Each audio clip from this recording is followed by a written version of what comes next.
You think you are a person. You have a name, you have a face, you have memories, you have favorite songs, bad habits, private thoughts, embarrassing search history, and that one thing you promised yourself you would stop doing. But to the system, you are not really a person. To your phone, you are a pattern. To a bank, you are a risk. To a social media app, you are attention. To an advertiser, you are a future purchase. To a dating app, you are a ranking problem. To your employer, you are productivity. To a security camera, you are a moving object. And to the internet, you are not you. You are data. Moving around, leaving tiny little footprints everywhere. And the strange part is, most of the time, you do not notice. You wake up, you check your phone, you scroll, you tap, you pause, you skip, you search, you buy, you like, you ignore. And every tiny action says something. Not in words, in behavior. The system does not need you to explain yourself. It watches what you do, and slowly it builds a version of you. Not the version your friends know, not the version your family knows, not even the version you know. A different version, a simplified version, a predictable version, a version made out of clicks, locations, purchases, pauses, mistakes, and habits. That version might not understand your soul, but it may understand your next move. And that is where the power starts, because the modern world does not always control people by force. Sometimes it controls people by prediction. Let's start with your phone. Your phone looks harmless, it is small, it fits in your hand, it has a cute little battery icon. Sometimes it even shows you pictures of cats. But your phone is not just a phone, it is the most loyal witness in your life. It knows when you wake up, it knows when you go to sleep, it knows when you cannot sleep, it knows where you work, it knows where you live, it knows which restaurants you visit, it knows when you are bored, it knows when you are lonely, it knows when you are avoiding something, it knows which apps you open first, it knows which messages you reply to, it knows which messages you stare at and do not reply to. To you, this is just life. To your phone, this is a schedule, a map, a routine, a behavioral fingerprint. You may think, I am unpredictable, but your phone might disagree. It has seen you open the same app at the same time every night. It has seen you check your messages after every notification. It has seen you search symptoms at 2:13 in the morning. It has seen you open a shopping app when you feel stressed. It has seen you pretend you are just checking one thing and then disappear for 40 minutes. Your phone does not need to know who you are. It only needs to know what you usually do. That is the first rule of the system. It does not need your full story. It only needs enough of your pattern. Now think about social media. Social media does not see you as a person sitting on a couch. It sees you as attention, a little glowing battery of attention. And every platform wants to know one thing. What keeps you here? Not what makes you happy. Not what makes you wise. Not what makes your life better. Just what keeps you here? Maybe it is drama. Maybe it is beauty. Maybe it is anger. Maybe it is fear. Maybe it is motivational videos that make you feel productive while you are still lying in bed. Maybe it is people arguing about things you do not even care about. The system watches. You pause on one video. It notices. You replay one clip. It notices. You read the comments. It notices. You get angry. It notices. You say, "This app is stupid." But you keep scrolling. It definitely notices. To the platform, your emotions are not private events. They are signals. Anger is a signal. Curiosity is a signal. Desire is a signal. Jealousy is a signal. Boredom is a signal. Even disgust can be a signal, because disgust can still keep you watching. The system does not care if you love the content. It cares if you stay. That is why your feed can feel like it knows you, but it does not know you like a friend. It knows you like a fisherman knows fish, not emotionally, strategically. It knows which bait works, and the scary thing is the bait changes as you change. When you are confident, it shows you one world. When you are insecure, it shows you another. When you are lonely, another. When you are angry, another. The feed is not just showing you what exists, it is testing what version of reality keeps you engaged. And over time, you may start thinking the world is exactly what your feed shows you, but your feed is not the world. It is a mirror built by a salesman. Now let's talk about advertisers. To an advertiser, you are not a person. You are a possibility, a future purchase, a wallet with emotions. They do not need to know your childhood. They just need to know what might make you click. Are you tired? Sell energy. Are you insecure? Sell beauty. Are you lonely? Sell connection. Are you afraid of missing out? Sell urgency. Are you confused? Sell a simple answer. Are you unhappy? Sell a new version of yourself. Advertising has always existed, but modern advertising is different. Old advertising shouted at everyone. Modern advertising whispers to you personally. It does not say, people like you might want this. It says, you specifically might want this right now. And sometimes the timing feels magical. You think about shoes, then you see shoes. You talk about a trip, then you see hotels. You look up one kitchen item. Suddenly the internet thinks you are starting a restaurant. It feels like the system is reading your mind. But often it is doing something more boring and more powerful. It is reading your behavior. Because behavior leaks intention. You do not have to say, I am worried about money.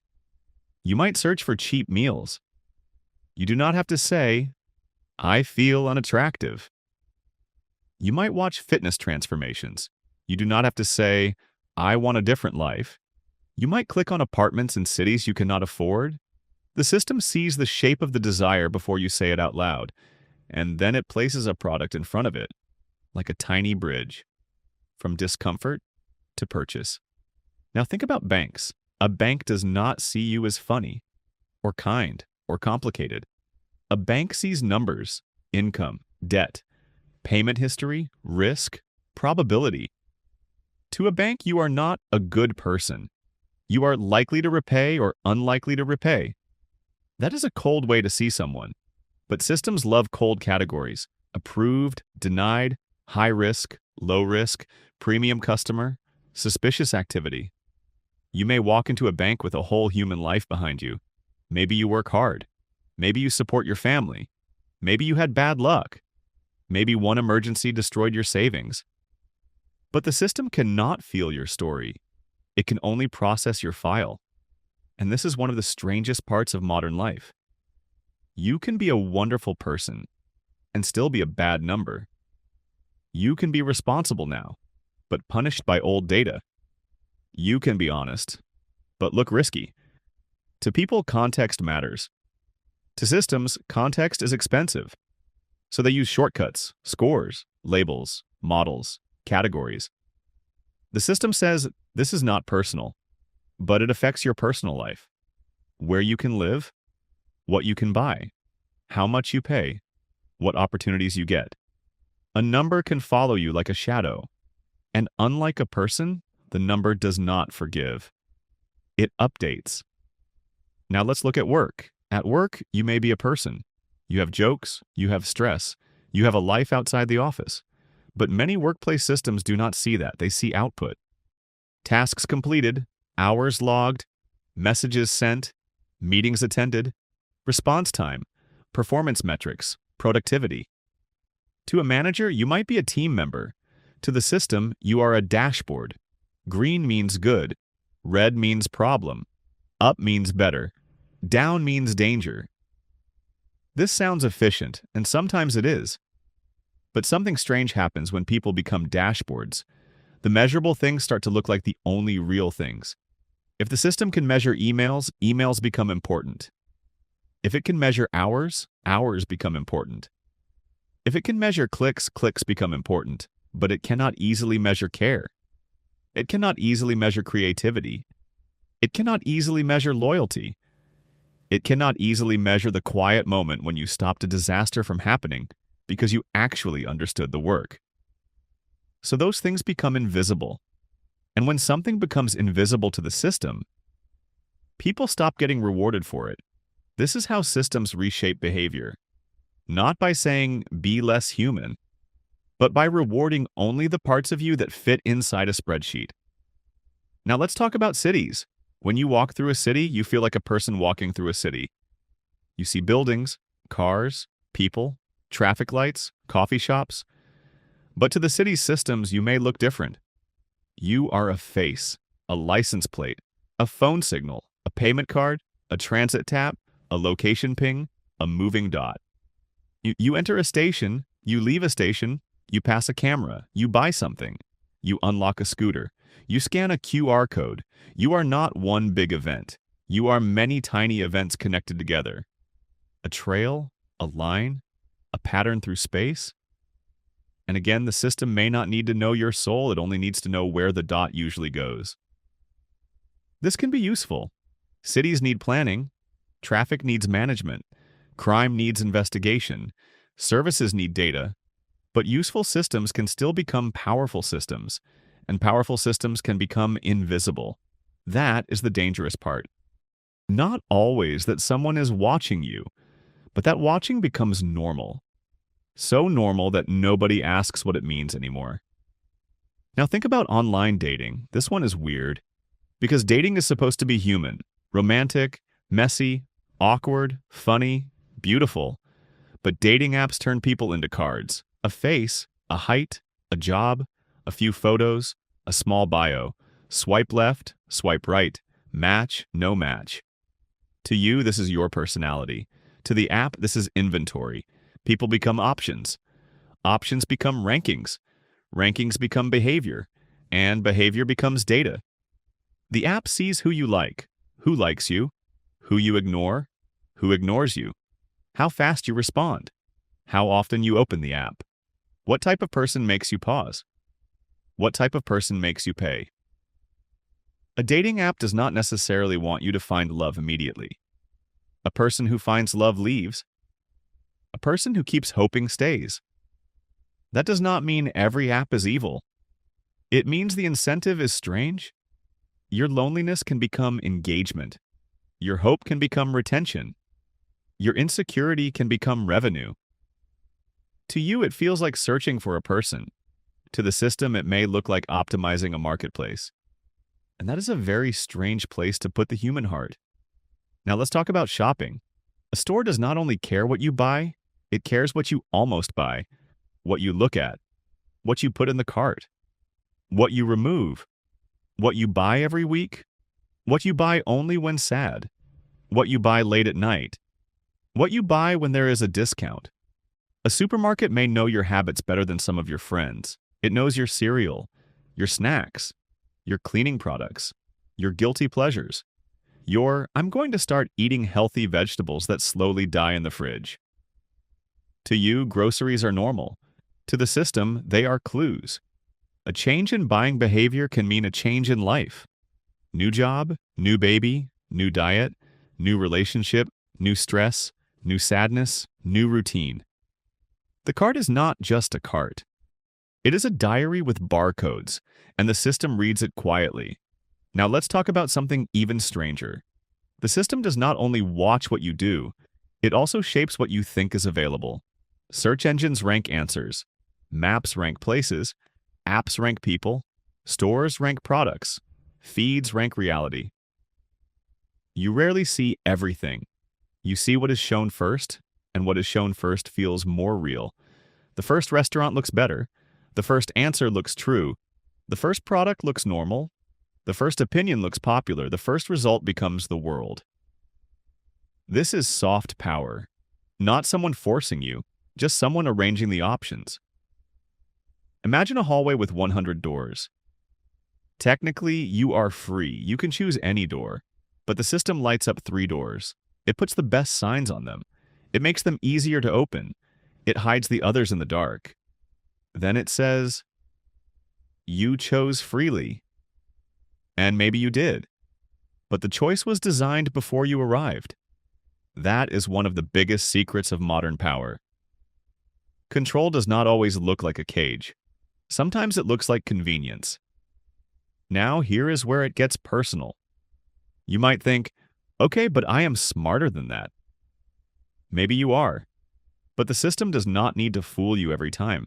It only needs to influence you a little. A little longer on the app, a little more likely to buy, a little more likely to click, a little more likely to be angry, a little more likely to trust the first result, a little more likely to compare yourself, a little more likely to come back tomorrow. Tiny changes matter at scale. If a platform changes the behavior of one person by 1%, that is small. If it changes the behavior of 1 billion people by 1%, that is enormous. That is why prediction is power. Because once a system can predict behavior, it can test ways to change behavior. And once it can change behavior, even slightly, it becomes more than a mirror. It becomes a steering wheel. But here's the twist. The system is not one single evil robot in a dark room. There is no giant villain pressing a button labeled "Control Humans." Usually it is more boring than that. It is companies, departments, metrics, dashboards, deadlines, growth targets, engagement goals, risk models, recommendation systems, people trying to optimize one thing, then another thing, then another thing. And suddenly the world becomes a maze of optimized systems. Each one says, I am only doing my job. The ad system says, I only show relevant ads. The feed says, I only show engaging content. The bank says, I only calculate risk. The workplace tool says, I only measure productivity. The dating app says, I only suggest matches. The store says, I only personalize offers. Individually, each sentence sounds reasonable. Together, they build a world where everyone is constantly classified, predicted, nudged, ranked, and measured. And the person slowly disappears behind the profile.